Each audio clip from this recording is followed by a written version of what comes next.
La actual crisis global que se desató a partir de un brote de coronavirus en China mantiene en alerta al mundo entero. Hoy, hablar del coronavirus y de su expansión pareciera para las generaciones actuales una enfermedad moderna o de nueva creación. Sin embargo, es importante que usted sepa que existe una teoría que expone el hecho de que en los años 20 de cada 100 años ocurre una pandemia, mostrando algo que se ha ido repitiendo a lo largo de un ciclo de 100 años, lo que nos demuestra que esta enfermedad no es la excepción. Acompáñeme a esta revisión a través del tiempo. Hace 500 años, con la llegada de los españoles, las epidemias que trajeron se volvieron endémicas. Nacionalmente se dice que murieron 9 de cada 10 indígenas. Los nativos del México prehispánico tenían salud, confrontaban los fenómenos naturales, había falta de lluvia, escasez de alimentos, hambruna como la de 1453 en el Anáhuac, como se describe en el Códice Chimalpopoca. La primera de estas epidemias fue resultado del simple contacto de los españoles al llegar a las tierras americanas. Como bien sabemos, ellos portaban virus a los cuales ya sus propios organismos se habían hecho inmunes y ya las enfermedades que les causaban eran realmente leves a ellos. Sin embargo, al entrar en contacto con la población indígena de América, estas enfermedades en los organismos de los indígenas se desarrollaron de manera bastante intensa y produjeron epidemias terribles que causaron una auténtica catástrofe demográfica.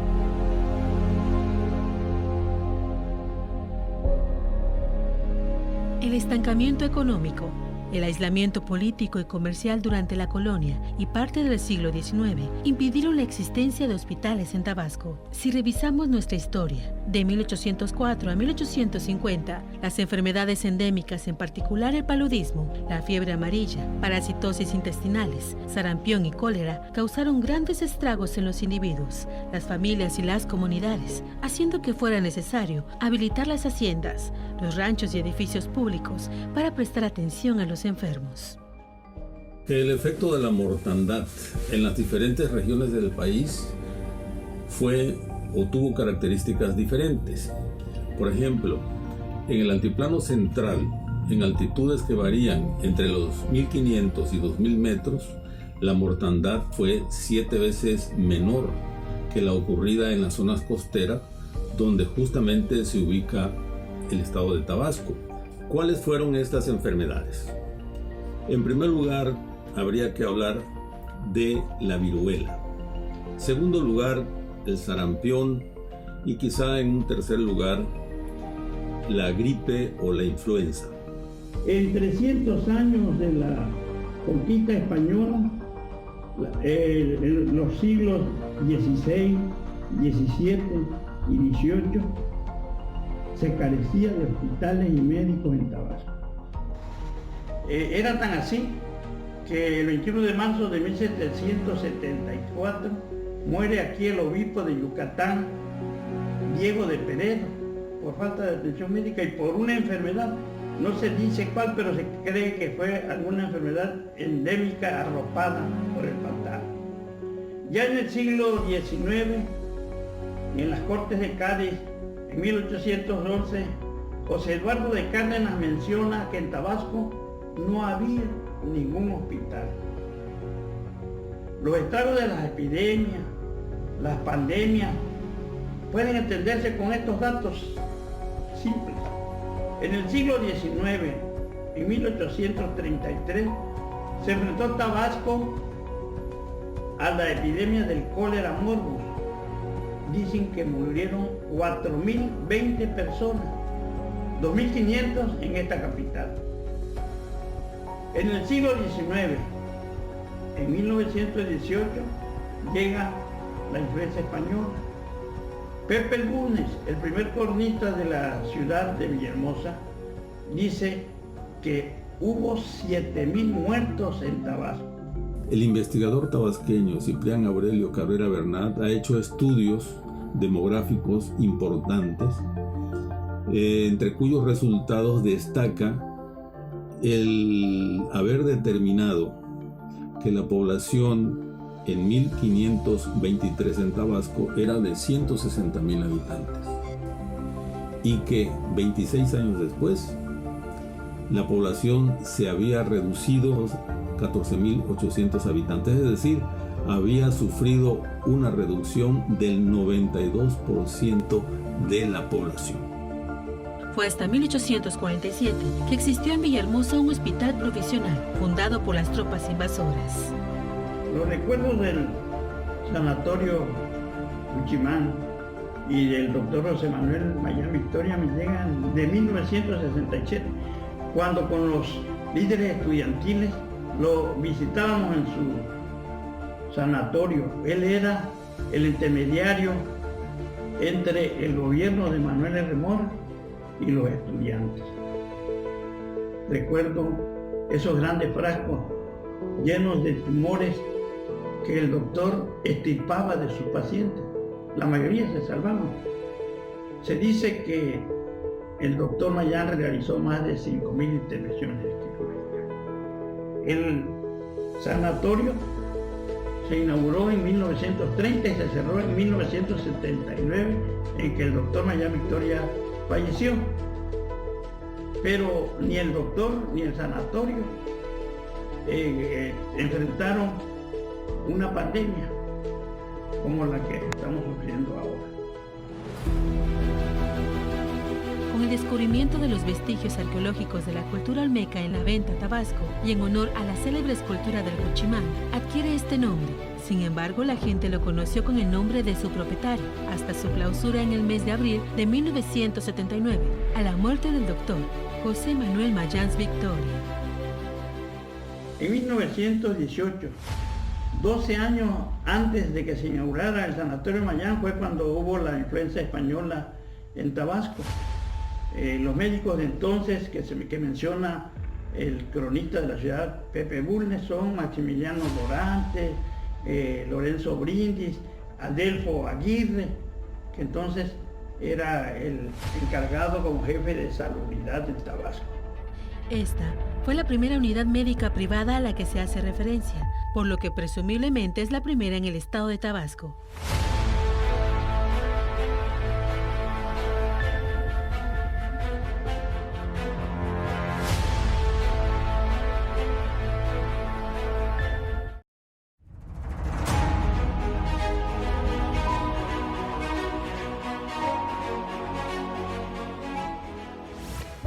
...84 años de su fundación, el Hospital Dr. Juan Graham Casasoz es reconocido como uno de los centros hospitalarios más vanguardistas que existe en el país. A principios del siglo XIX, o sea, en 1811, no había hospitales, según afirmaba José Eduardo de Cárdenas ante las Cortes de Cádiz. En 1831, el gobernador José Rovirosa Hernández menciona la falta de hospital y dice que hace falta un hospital suficientemente dotado para recoger a los enfermos pobres que sucumben acaso más a la falta de cuidado y alimentos que a las fuertes impresiones de la enfermedad.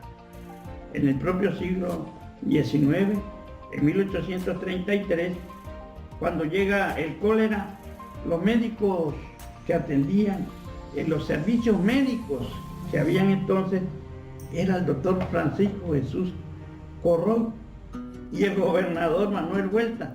Ellos dos eran los encargados de atender enfermos. Así estaba la situación en Tabasco. Ya en 1847 se sabe de que existe un primer hospital, pero provisional. En 1847, durante la invasión estadounidense, los agresores del pueblo de Tabasco fundaron un hospital para atender a sus soldados por las enfermedades como la fiebre amarilla. A finales del siglo XIX, en 1881, se inaugura en Tabasco el Hospital de San Juan Bautista, que después sería el Juan Graham. 84 años de su fundación, el Hospital Dr. Juan Graham Casasus es reconocido como uno de los centros hospitalarios más vanguardistas que existe en el país. Su inicio se remonta al año 1936. En aquel entonces, Villahermosa contaba con un hospital civil que para la demanda de la época resultaba insuficiente. A principios del siglo XX, los nosocomios que existían eran el Hospital San Juan Bautista y un lazareto. El Hospital de San Juan Bautista posteriormente se le llamó Hospital Civil, era de tipo religioso y estaba en los terrenos de lo que hoy es la Escuela Secundaria Ingeniero Rafael Concha Linares. Ahí empezaba el sistema de salud tabasqueño. En 1910 también se sabe de que empiezan los establecimientos de salud privada. La beneficencia del comercio duró 40 años y atendía al sector más rico de la población. Y había una instalación también médica que se llamaba Quinta de Salud, que era sostenida por la colonia española. Estamos hablando de principios del siglo XX, de 1910. Estos dos pueden considerarse como los antecedentes del Sanatorio Mayans. Para este año, Víctor Fernández Manero, gobernador del estado, visitó el nosocomio y ordenó la construcción de uno más amplio. Ante la gran demanda de atención, el hospital se volvió insuficiente, por lo que se planteó la ampliación de la estructura hospitalaria de una nueva sede para atender las necesidades de una época modernista hacia el nuevo milenio, donde hasta hoy brinda servicios prioritarios de salud. En 1939, el gobernador Víctor Fernández Manero inaugura un nuevo sanatorio, que no es más que el que sustituye al San Juan Bautista y después se vuelve el licenciado Trujillo en 1940, lo denomina ya Hospital Dr. Juan Gran Casasus. Yo creo que la seguridad social nació ahí en el Hospital Juan Gran Casasus, puesto que este hospital subrogó parte de las instalaciones del Instituto Mexicano del Seguro Social, del Instituto de Seguridad y Servicios Sociales de los Trabajadores del Estado, o sea, el ISSSTE, y del ISET, que es el Instituto de Seguridad Social del Estado de Tabasco. Esto mientras ellos contaban ya con infraestructura y comenzaban a desarrollar lo que conocemos ya como el sistema de salud de Tabasco. En Tabasco, como en el resto de la nación, hay grandes separaciones de tiempo y espacio en los servicios médicos. Aunado a los conflictos políticos, llegaron las devastadoras enfermedades epidémicas, como el cólera morbus, el sarampión y la viruela, que diezmaron a la población sanjuanense. Varios de esos episodios fueron descritos con gran realismo por el famoso viajero Federico Maximiliano Barón de Waldeck, quien se quedó atrapado en esta capital al imponerse un cordón sanitario que evitaría la propagación del cólera hacia otras partes del país. Hay muchos investigadores que se han dedicado a averiguar, a indagar de qué manera ocurrió esta afectación epidémica a la población de la Nueva España en el territorio de lo que hoy es México. Entre ellos habría que mencionar a dos autores que nos han dado información muy valiosa. Ellos son Woodrow Bora y Sherborne Cook. De sus estudios resultan cuestiones muy interesantes. Que el efecto de la mortandad en las diferentes regiones del país fue o tuvo características diferentes. Por ejemplo, en el altiplano central, en altitudes que varían entre los 1500 y 2000 metros, la mortandad fue 7 veces menor que la ocurrida en las zonas costeras, donde justamente se ubica el estado de Tabasco. En el siglo XX, en 1918, llega la influencia española. Pepe Bulnes, que es el primer cronista de Villahermosa, asegura que esta epidemia cobró más de 7,000 muertos en Tabasco. Los brotes de enfermedades epidémicas fueron comunes a lo largo del siglo XIX y las primeras décadas del XX, tal como ocurría en casi todo el país.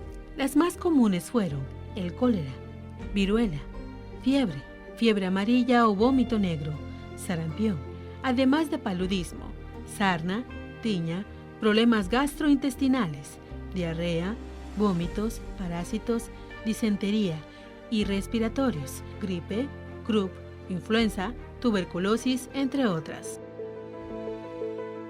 La vacuna fue el puntual para prevenir las epidemias de viruela, y una vez que aparecía un caso, se procedía al aislamiento del enfermo, brindándole cuidados médicos y alimentación para proceder posteriormente a la desinfección, que consistía en la fumigación de habitaciones y destrucción de pertenencias como ropa y algunos enseres. En Tabasco, estas medidas fueron de gran ayuda para aminorar los daños de las epidemias. Tal es el caso de la viruela, donde los brotes se hicieron esporádicos.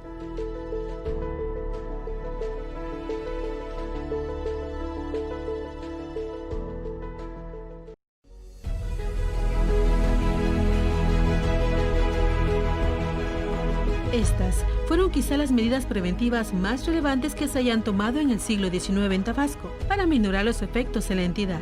Es una realidad que siempre hubo la preocupación por mejorar el sistema de prevención y control de enfermedades infecciosas. Las reglas establecían las visitas a domicilio de brigadas de salud, sobre todo en aquellos sitios que se consideraban focos de infección, y saneamiento con petróleo y cal para depósitos de agua, pantanos, charcos donde se pudieran reproducir mosquitos u otras plagas. La enfermedad que provoca este virus fue catalogada como pandemia por la Organización Mundial de la Salud el 11 de marzo de este año. Esta es la segunda que el mundo enfrenta en el siglo XXI. La primera fue la pandemia de gripe H1N1 entre 2009 y 2010. Primero, el COVID-19 es relativamente nuevo, aunque ya había los antecedentes de primos del COVID-19, como fue el síndrome respiratorio agudo grave, que fue en el año 2003, y luego el 2012-2013 se nos presentó el MERS, que es el síndrome de Oriente Medio, que digamos que son primos del COVID. Pero el COVID-19 como tal no se había presentado. A diferencia del H1N1, que ya había muchos antecedentes en episodios anteriores a lo largo de muchos años. Y eso marcó una gran diferencia. Y lo hemos visto reflejado en qué población se nos está enfermando. Por ejemplo, cuando el H1N1, la población de mayor riesgo eran los niños, los jóvenes y las mujeres embarazadas y los adultos mayores. La situación ha ameritado medidas extraordinarias, como el cierre de fronteras, la aplicación de distanciamiento social, incluso de recurrir a cuarentenas que han paralizado la vida pública y trastocado la economía a nivel mundial. Estamos en un momento único. Lo que estamos viviendo con el COVID, que cada día se aprende más por lo reciente que es que el COVID es menos frecuente en los niños. Se dice que en los niños entre el 1 y el 6% puede presentarse, a diferencia del H1N1, que eran los de mayor riesgo.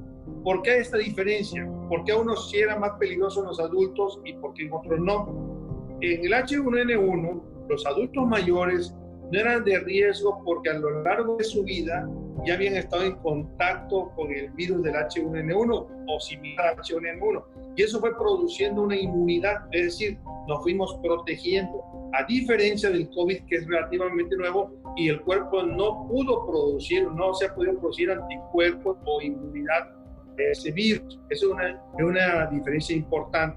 En el COVID se dice que de 1 a 3 personas se pueden contagiar, a diferencia del H1N1, que es mucho menor, menos del 1%. Entonces, esos dos temas son muy importantes. La mortalidad es mayor en el COVID y el grado de ser más contagioso es mayor en el COVID. En el COVID no hay memoria inmunológica, a diferencia del H1N1. Las enfermedades epidémicas o de masas, que una vez que se han propagado por el mundo adquieren el apelativo de pandemia, han estado estrechamente relacionadas a nuestra especie desde sus orígenes, muchas veces fungiendo como un regulador natural de la población. Normalmente los niños que tienen asma se pueden acompañar de otra enfermedad como la rinitis alérgica, es decir, tienen síntomas, le pica la nariz, le pica el paladar, le pueden picar los oídos, le puede, que se llama prurito médicamente, puede tener prurito a los ojos, o se sale de forma repetitiva, se le puede tapar la nariz. A diferencia de los síntomas del COVID, que la tos es seca, La tos en el paciente asmático normalmente es flemosa. En el niño con COVID o en el paciente con COVID puede haber dolor de garganta, resequedad de garganta. Pero hago otra cosa, en tiempo del COVID, lo que estamos viviendo ahorita, y que seguramente muchas mamás primerizas, no saben qué hacer ante la duda. ¿Será que le sigo dando la leche materna a mi bebé? ¿No será que estuve en contacto con alguien que tiene COVID-19 y que en ese momento no tiene ningún síntoma? La UNICEF y nuevamente la Academia Mexicana de Pediatría recomiendan que no se suspenda la leche materna. Está demostrado hasta el día de hoy que en la leche materna no se ha detectado el virus del COVID-19, tampoco en el líquido amniótico, tampoco en el canal vaginal, de tal forma que si la mamá tiene COVID positiva, si ella le puede dar leche, porque todavía afortunadamente no está en condiciones de ser hospitalizada o no tiene dificultad para respirar, que la mamá se ponga un cubreboca, que se lave muy bien sus manos con agua y con jabón, que el entorno donde está amamantando usted completamente limpio y que le dé leche materna, aunque tenga COVID positivo. La Secretaría de Salud Pública de Tabasco señaló a través de su secretario Ezequiel Toledo la detección de 2 casos confirmados de contagios del virus de la influenza H1N1 en dicha entidad. Based on assessment of all available information, I have decided to raise the current level of influenza pandemic alert from phase 4 to phase 5. En 2009, la contingencia sanitaria por la influenza provocó que 70.715 mexicanos se contagiaran y 1.172 personas fallecieran entre marzo y mayo. El virus tuvo una tasa de letalidad de 2.2%, es decir, por cada 100 enfermos confirmados de influenza, 2 pacientes fallecieron. Del virus SARS-CoV-2, la Secretaría de Salud Federal confirmó este fin de semana más de 48,000 personas contagiadas y el fallecimiento de 13,699 personas. La tasa global de letalidad es de 6.9%, siendo 4.7 veces más peligroso que el virus de la influenza H1N1. Recordándonos el subsecretario de Salud Hugo López-Gatell que mientras el semáforo esté en rojo, la interacción social y de concurrencia está suspendida. Aunque el país aún no registra, según la autoridad sanitaria, los niveles de contagio de hace 11 años, ya se rebasó un 56.6% el número de personas fallecidas. La diferencia sustancial entre ambos virus es que el H1N1 era muy conocido e incluso la vacuna estuvo disponible en poco tiempo, con lo que se evitó un contagio mayor y la muerte de personas.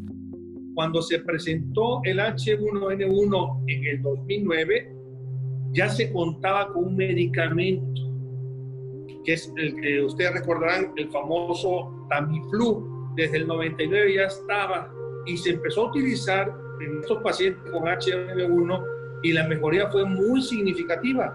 Se recuperaba más rápido, el tiempo de estar enfermo era menor, la agresividad fue menor, a diferencia del COVID, que hasta ahorita ya hay un poco de avances con un medicamento que se llama el Remdesivir, pero todavía no está aprobado. La Organización Mundial de la Salud, la UNICEF, la Academia Americana de Pediatría estiman que la vacuna contra el COVID-19 no va a salir antes de 18 meses. Algunos optimistas dicen que en un año.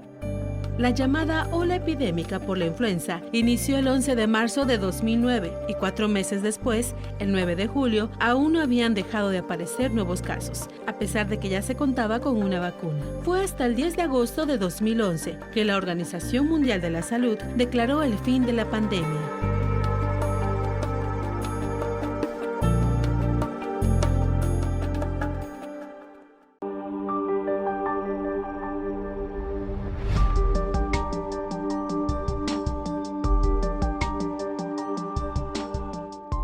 La nueva cepa del coronavirus los tomó mejor preparados, según los expertos en salud.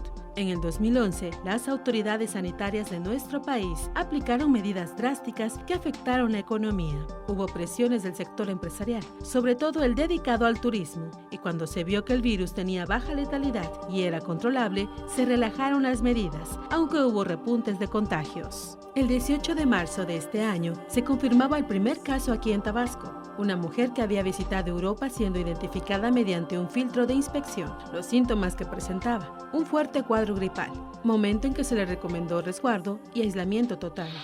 La Secretaría de Salud de Tabasco, a nombre de su titular, Silvia Roldán, confirmó el primer caso de COVID-19 en la entidad.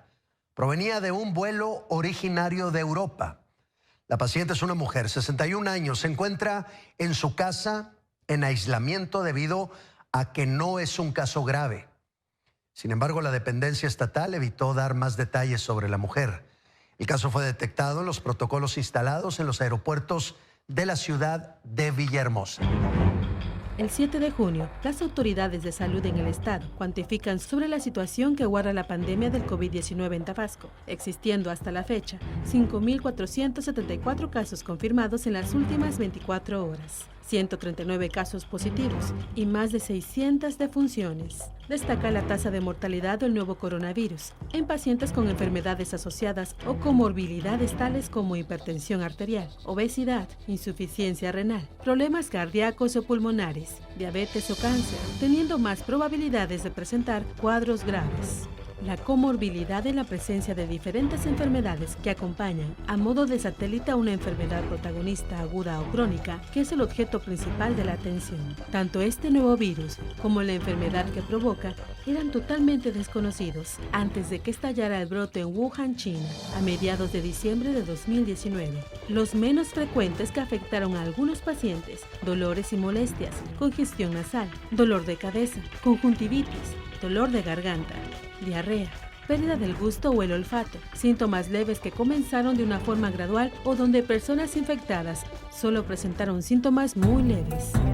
La presencia de más de un problema de salud ha recibido varias denominaciones que precisan claridad. La cuarentena, el aislamiento y el distanciamiento significan restringir las actividades o separar a las personas que no están enfermas, pero que puedan haber estado expuestas a COVID-19. El objetivo: prevenir la propagación de la enfermedad en el momento en que las personas empiezan a presentar síntomas. Hoy, existe un análisis matemático del profesor investigador de la Universidad Juárez Autónoma de Tabasco, Fidel Ulín Montejo, quien advierte la necesidad de que la población mantenga las medidas de higiene, protección, distanciamiento y aislamiento. Nosotros tenemos números grandes debido a que ya se está acercando hacia el foco, hacia la fuente de contagio, donde se está esparciendo, y eso crea números grandes. Pero hay una cosa interesante, de que ya estamos sobre los números grandes reales, y esos números grandes reales crecerán, digamos, en magnitud, pero con una tendencia que nosotros esperamos sea, digamos, no tan exponencial, no tan explosiva, no tan extrema. O sea, números grandes, pero ya en una tendencia que puede acercarnos o puede darnos idea o luz de en dónde estarían los máximos, dónde estaría la meseta o dónde estarían los picos. Ya digamos, está todo el aparato de salud, está ya sobre el problema, sobre la pandemia, sobre el fenómeno, y todos están aportando números y métricas. Eso es interesante. Pero nosotros tenemos un factor, digamos, que tenemos que cuidar: los rebrotes, los que le llaman en epidemiología, digamos, saltos o extremos movimientos del número de contagiados, digamos, aún después ya de la realidad. Tenemos números reales ya, números grandes, pero pudieran hacerse enormes o muy grandes si nosotros no acatamos las medidas, si nosotros no nos cuidamos y si nosotros no establecemos estrategias propias, digamos, de nuestra propia persona y familia, para poder mitigar esos efectos. Ulín Montejo diseñó el modelo Gompers Data Métrica, señalando que podría ocurrir que la incidencia ronde el promedio, con alrededor de 3.200 casos confirmados acumulados. No hay que cantar victoria con el pronóstico del pico y la fecha estimada, pues la pandemia no quiere decir que se acabe, sino que se llegue a una meseta de contagios que podría durar un tiempo indeterminado. El pronóstico alentador de la disminución de contagios recae en gran medida del comportamiento de los individuos y de las familias, al continuar el aislamiento social, tomando las medidas sanitarias pertinentes para evitar los contagios del coronavirus en la población tabasqueña. El distanciamiento social y el llamado a quedarse en casa han cambiado la dinámica laboral, social, escolar, familiar, nuestras formas y medios de consumo. Sin distinción, de un día para otro nos enfrentamos a esquemas de trabajo en casa o de educación a distancia, a integrar el trabajo con la propia convivencia familiar y a limitar todo tipo de actividades fuera de casa, entre muchos otros aspectos que se han visto alterados. Representa un reto importante para el que muchos no estábamos preparados y desde luego puede impactar en la salud emocional por la falta de contacto físico con otras personas, más allá de aquellos que viven en la misma casa. El medio ambiente, paradójicamente, ha tenido un respiro. La reducción en el uso de medios de transporte a gran escala por las restricciones desde vuelos, el transporte público en reducción y cambios de horarios de sus servicios. La incertidumbre sobre la propagación de la enfermedad ha ocasionado pánico. Conforme ha ido avanzando el virus, negocios sienten los efectos. Los trabajadores poco a poco empezaron a enfermar. Los gobiernos ordenaron el cierre de restaurantes y tiendas. Y la economía enfrenta consecuencias brutales. Como sociedad, tenemos que ayudar al sector salud. El sector salud no puede hacer solo su trabajo si no cooperamos. Si permanecemos en casa, vamos a evitar saturar los hospitales, que eso es importante también. Saber cuándo ir al hospital. Y algo muy importante, no automedicarse. Si uno tiene una duda, agarrar el teléfono, hablarle a su médico de mayor confianza, pero no esperar tener síntomas de dificultad respiratoria para poder acudir al doctor. Estar en comunicación permanente. Veamos los números que tiene Tabasco, veamos lo que está pasando a nivel México, lo que está pasando a nivel mundial. Cuando en otros países la mortalidad anda sobre 3.4, 3, en México algunos lugares llegó hasta el 12%, Tabasco llegó a tener una mortalidad arriba del 11%. Por eso, como sociedad, tenemos que ayudar al sector salud. El sector salud no puede hacer solo su trabajo si no cooperamos. Nos hemos visto en la necesidad de adoptar de una forma acelerada la tecnología. Lo que iba a pasar en 10 años ha transcurrido en meses.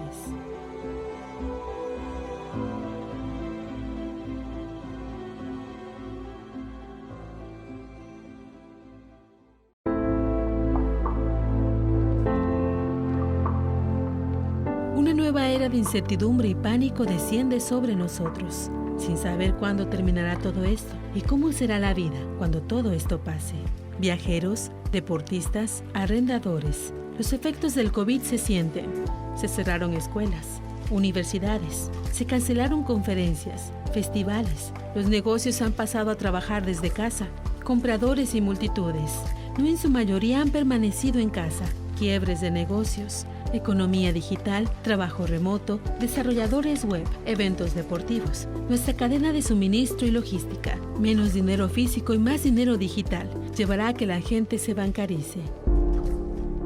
El gobierno digital será más fuerte. La digitalización de servicios, sistemas de congreso en digital, sistema de notarías y el cambio en el sistema judicial será complejo, porque en una pandemia, las víctimas en ocasiones son invisibles, elevándose el abuso y la violencia intrafamiliar. Aunado al estrés, la ansiedad o el miedo que se ha generado por la incertidumbre de la situación en la que vivimos y que pudiera desencadenar lo que algunos hemos llamado síndrome de cuarentena, o el surgimiento de roces y conflictos con la pareja u otros integrantes de la familia, por una mayor convivencia a la que no estábamos acostumbrados, por mencionar solo algunos efectos. El sector salud de Tabasco, a lo largo de la historia, se ha enfrentado a muchos eventos, a brotes de cólera, ¿sí?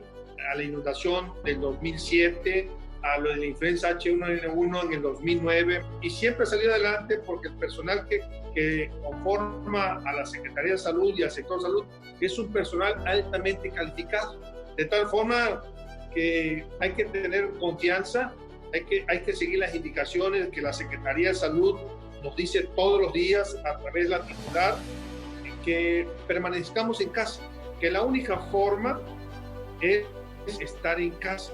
Se menciona en la literatura que puede haber un repunte en otoño. Eso es importante también. Sepamos que en cualquier momento nos puede volver a brincar. Las iglesias en su forma más sencilla dejarán de tener una fe más activa. El nuevo patriotismo no será militar, sino científico. Dio un giro, en donde los profesionales de la salud son los nuevos héroes, la telemedicina y la realidad virtual. Hoy atravesar la línea COVID-19 en un hospital es un momento difícil no solo para pacientes, también para el personal médico que está obligado a superar el miedo frente a la contagiosa enfermedad. Así trabaja a diario todo un equipo de profesionales del Hospital de Alta Especialidad, Dr. Juan Graham Casasus, que este año ajustará 81 años de servir a la sociedad de Tabasco y de la región sureste del país. Este 2020 no fue la excepción. A raíz del brote de la enfermedad causada por el coronavirus, fue incluido por el sector salud dentro de un programa de reconversión hospitalaria. El gran reto del sector salud es generar confianza, tanto en la población como en los trabajadores. Es necesario que la ciudadanía contribuya a evitar la propagación de contagios, cumpliendo con las recomendaciones sanitarias establecidas por las autoridades federales y estatales. Sería un error pensar que las epidemias concluyeron al finalizar la conquista española. Nada de eso ocurrió desafortunadamente, sino que estas enfermedades prácticamente llegaron a México para quedarse. El COVID llegó para quedarse durante muchos años. Se oye fuerte, a lo mejor a unos no les gusta que yo lo diga, pero el COVID va a permanecer mucho tiempo en el ambiente, que el distanciamiento social llegó para quedarse. Tenemos que entender que el saludo de mano va a desaparecer, que el saludo de beso va a desaparecer, el no esperar estar enfermo para ir al médico. Por eso yo insistía en las preguntas anteriores, la participación ciudadana. No lo hagamos como si estuviéramos castigados. No nos quedemos en casa como si nos obligaran. Quedémonos en casa porque estamos conscientes que es un problema real. No es inventado. Es un problema real. La gente se está muriendo por COVID-19. Pero si queremos salir lo más rápido posible de esta pandemia, es cooperando. Nos ha costado toda nuestra historia como especie y miles de millones de vidas enfrentar a los virus como lo estamos haciendo en la actualidad. Y aún así, si de algo podemos estar seguros, es que esta no será la última vez. La OMS continúa coordinando la labor del desarrollo de vacunas y medicamentos para prevenir y tratar el COVID-19 y seguirá proporcionando información actualizada a medida que disponga de los resultados de las investigaciones. El ser humano vive preso de sus miedos. Morir víctima de una enfermedad sin poder encontrar la cura a tiempo, tal vez sea ese el mayor de ellos. Este es un llamado de alerta a la reflexión personal, a enfocarnos en lo que realmente importa, cuidar nuestra salud, desarrollar nuevas habilidades y competencias de aprendizaje laborales, apoyar a las nuevas personas que más lo necesitan, adultos mayores, grupos vulnerables, pequeños negocios, productores locales o gente que vive al día y no puede dejar de trabajar. Las señales han sido infinitas. Enfermedades como la viruela, tuberculosis, gripe española, VIH, gripe aviar, ébola, han cobrado miles de vidas a lo largo de la historia. Pandemias incontrolables que se presentan de manera inesperada y al estar entre nosotros se propagan de manera recurrente. Sin duda, estas han trazado un ADN a lo largo de la historia, azotando a la humanidad, arrancándole su bien más preciado, la vida, que en algunos casos hemos sido testigos que el deseo de vivir ha sido más fuerte que el virus.